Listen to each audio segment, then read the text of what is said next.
चलिए शुरुआत कर लेते हैं कमोडिटी 10 बजे 10 मिनट की। एग्री मार्केट की चाल पहले देखेंगे, फिर उसके बाद नॉन एग्री मार्केट की तरफ भी बढ़ेंगे। जीरे में कल हमने देखा था कि भारी गिरावट दिखी थी।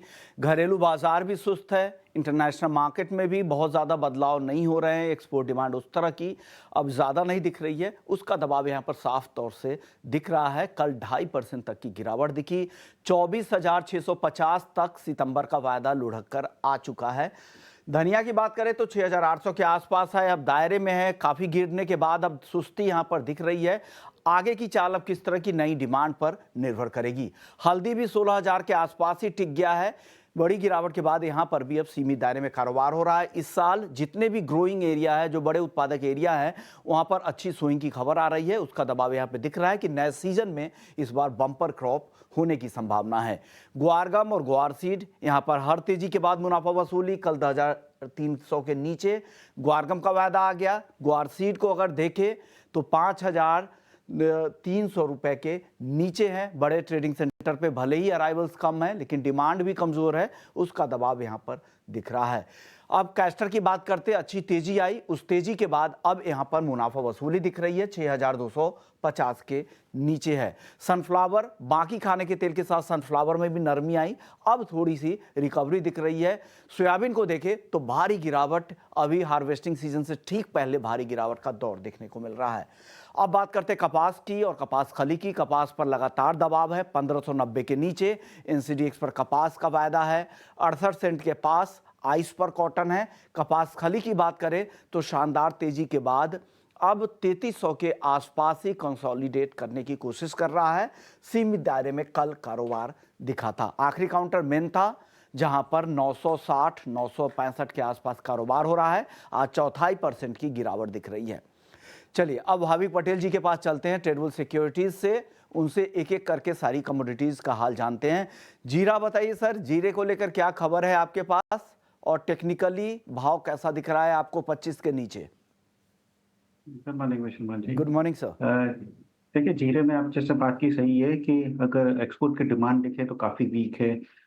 इस बार अगर हम देखेंगे तो एटलीस्ट हमारा स्टॉक जो है वो भी अच्छा है। तो मुझे नहीं लग रहा है कि अभी फ़िलहाल कोई ज़्यादा तेज़ी हो सकती है। बट एक ही पॉज़िटिव फैक्टर है कि जो प्राइसेज़ है 23,000 के नज़दीक आ रहा है, कि जहाँ पे मुझे लग रहा है थोड़ी बहुत वैल्यू बाइंग आ सकती है। बट अभी भी फ़िलहाल मुझे लग रहा है कि व्यू जो है थोड़ा नेगेटिव ही रहेगा। तो यहाँ से क्योंकि ऑलरेडी हमने अच्छी खासी गिरावट देखने को मिली है, तो मैं शॉर्ट का रिकमेंडेशन नहीं दूँगा, बट मैं थोड़ा वेट करूँगा। अगर वापस से 23,500 या 23,800 के करीब आता है, तो 23,200 के स्टॉप लॉस एक बार बाय कर सकते हैं 25,000 के टारगेट के लिए। बट अभी भी करेक्शन बाकी है, तो थोड़ा वेट कीजिए, नीचे से बाइंग कीजिए। यहाँ पे अभी शॉर्ट सेलिंग की रिकमेंडेशन नहीं है। देखिए जीरे पर दबाव भी है, 1.25% नीचे, 300 रुपए की गिरावट।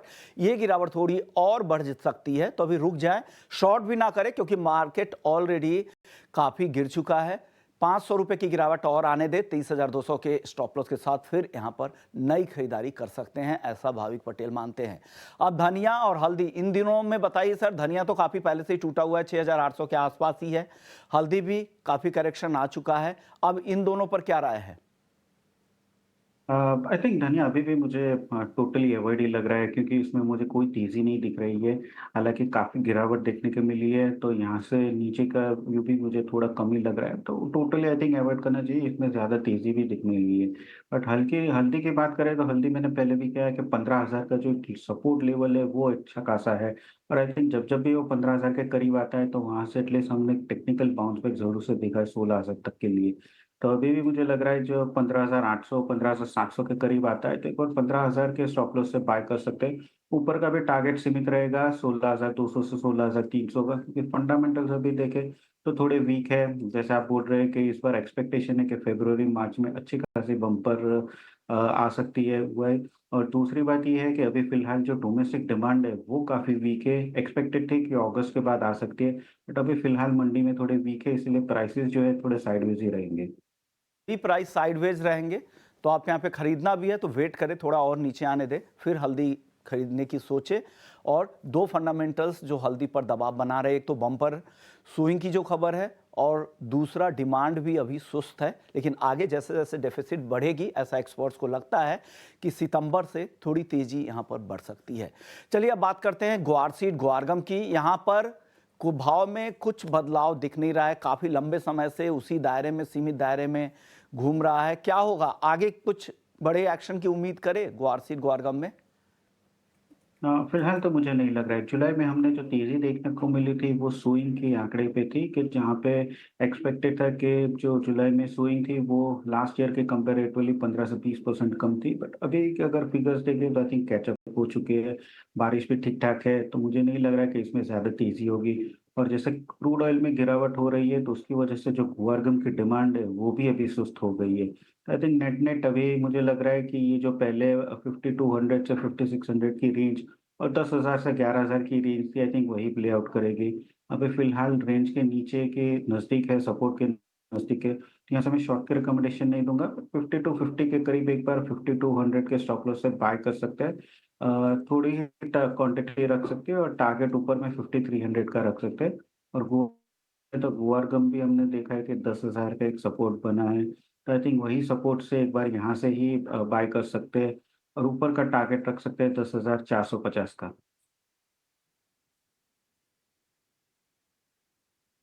मार्केट में गोल्ड जहां पर लगातार नया रिकॉर्ड बनता दिख रहा है, इंटरनेशनल मार्केट में, घरेलू बाजार में तो ड्यूटी कटौती के बाद से वो रिकॉर्ड अभी दूर है। क्या लग रहा है आगे इन स्तरों पे गोल्ड में क्या करना चाहिए? और चांदी भी अब काफी अच्छी तेजी दिखा चुकी है। देखे तो हफ्ते भर में करीब करीब 5,000 रुपए चांदी घरेलू बाजार में महंगी हो गई है। क्या करें दोनों ही काउंटर में अब? या आई थिंक दोनों में बाय एंड डिप्स की रणनीति रखनी चाहिए। अभी भी मुझे लग रहा है फंडामेंटल से काफ़ी स्ट्रॉन्ग है, तो दोनों में आज के दिन अगर नीचे आता है तो बाय कर सकते हैं। सबसे पहले सोनी की बात करें तो 71,850 के करीब अगर आता है, तो 71,700 के स्टॉप लॉस से बाय कर सकते हैं और ऊपर का टारगेट रख सकते हैं 72,100 का। और चांदी भी देखें तो गोल्ड सिल्वर रेशियो जिस हिसाब से नीचे आया है, मुझे लग रहा है कि चांदी काफ़ी कैचअप कर रही है और अभी भी आई थिंक एक्सपेक्ट है कर रहा है कि आगे जाके भी आई थिंक थोड़ा आउट परफॉर्म कर सकती है। तो चांदी भी बेहतर लग रही है। सितंबर कॉन्ट्रैक्ट अराउंड 84,700 पे बाय कर सकते हैं 85,300 के टारगेट के लिए और इंट्राडे स्टॉप लॉस रख सकते हैं 84,200 का।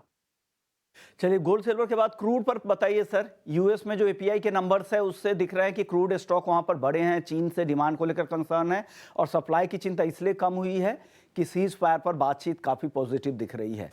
क्या लग रहा है कच्चा तेल और टूटेगा या ऑलरेडी ओवरसोल्ड जोन में है, यहां से रिकवरी? आई थिंक यहाँ से अभी मुझे लग रहा है 6100 से 6000 के बीच में एक बार सपोर्ट ले सकता है। बट इनके फंडामेंटल्स अगर देखें तो वीक है, जहाँ पे डिमांड बहुत वीक है और जियोपॉलिटिकल कंसर्न्स जो लास्ट वीक काफ़ी एलिवेटेड थे, अब थोड़े सुधरे हैं। पीस स्टॉक्स की बात हो रही है, तो मुझे लग रहा है कि उसकी वजह से वापस जो डिमांड कंसर्न है, उसके ऊपर ही ट्रेडर्स फोकस कर रहे हैं और प्राइसेस जो है वो गिरावट हो सकती है। तो यहाँ से 100 रुपए की मुझे लग रहा है कि अभी भी नीचे जगह है, 6000 के करीब बाउंस बैक आ सकता है।